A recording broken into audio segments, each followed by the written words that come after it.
خواتین پر اپنے باپ دادا سے پردہ نہ کرنے میں کچھ گناہ نہیں، اور نہ اپنے بیٹوں سے، اور نہ اپنے بھائیوں سے، اور نہ اپنے بھتیجوں سے، اور نہ اپنے بھانجوں سے، نہ اپنی سی خواتین سے، اور نہ اپنے باندی غلاموں سے۔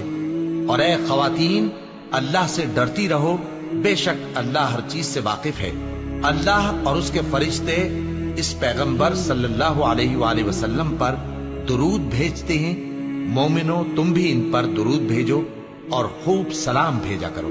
جو لوگ اللہ اور اس کے پیغمبر صلی اللہ علیہ وآلہ وسلم کو اذیت پہنچاتے ہیں، ان پر اللہ دنیا اور آخرت میں لعنت کرتا ہے، اور ان کے لیے اس نے ذلیل کرنے والا عذاب تیار کر رکھا ہے۔ اور جو لوگ مومن مردوں اور مومن عورتوں کو ایسے کام کی تہمت سے جو انہوں نے نہ کیا ہو ایذا دیں، تو انہوں نے بہتان کا اور کھلے گناہ کا بوجھ اپنے سر پر رکھا۔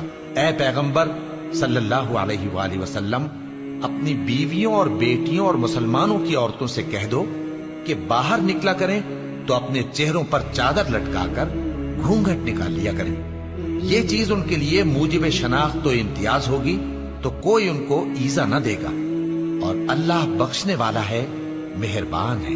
اگر منافق اور وہ لوگ جن کے دلوں میں روگ ہے اور جو مدینے کے شہر میں بری بری خبریں اڑایا کرتے ہیں اپنی حرکتوں سے باز نہ آئیں گے تو ہم تم کو ان کے پیچھے لگا دیں گے، پھر وہ تمہارے پڑوس میں نہ رہ سکیں گے مگر تھوڑے دن، وہ بھی پھٹکارے ہوئے، جہاں پائے گئے پکڑے گئے اور جان سے مار ڈالے گئے۔ جو لوگ پہلے گزر چکے ہیں ان کے بارے میں بھی اللہ کی یہی عادت رہی ہے، اور تم اللہ کی عادت میں تغیر و تبدل نہ پاؤ گے۔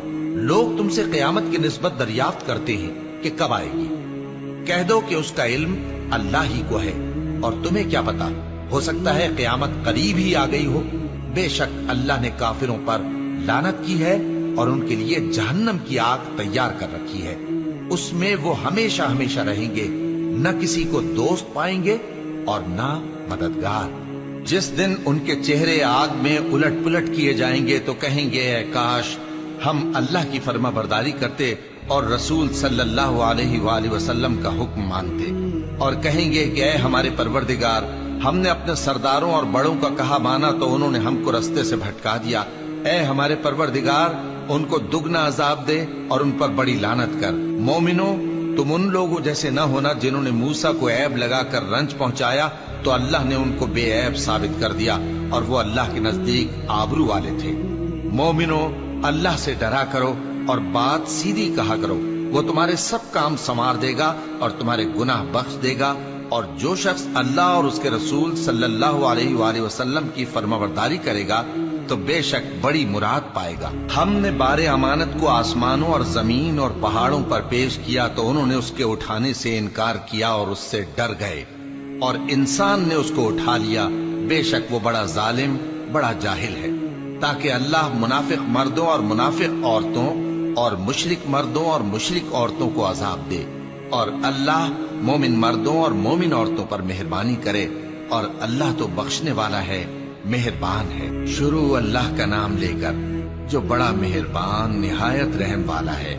سب تعریف اللہ ہی کے لیے ہے جو سب چیزوں کا مالک ہے، یعنی وہ کہ جو کچھ آسمانوں میں ہے اور جو کچھ زمین میں ہے سب اسی کا ہے، اور آخرت میں بھی اسی کی تعریف ہے، اور وہ حکمت والا ہے، خبردار ہے۔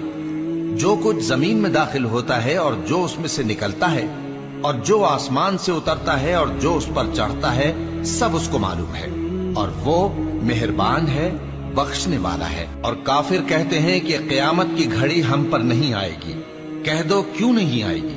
میرے پروردگار کی قسم وہ تم پر ضرور آ کر رہے گی۔ وہ پروردگار غیب کا جاننے والا ہے، ذرہ